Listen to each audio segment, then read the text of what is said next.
Несмотря на начало февраля, спасатели уже начали готовиться к безопасному пропуску весеннего половодья. Глава МЧС Владимир Пучков провел селекторное совещание с регионами страны. Свыше 2 миллионов человек и более 5000 населенных пунктов могут оказаться в зоне возможного подтопления во время весеннего половодья.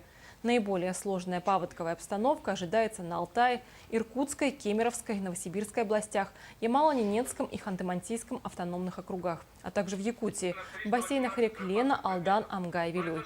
В ходе совещания глава МЧС поручил региональным подразделениям взять под особый контроль водные объекты своего региона. Мониторинг совместно с Росгидрометом и другими структурами мы должны осуществлять по бассейнам. И жесткий контроль изменений температурного поля. На юге уже температура воздуха у нас достигает в отдельных регионах до плюс 20 градусов.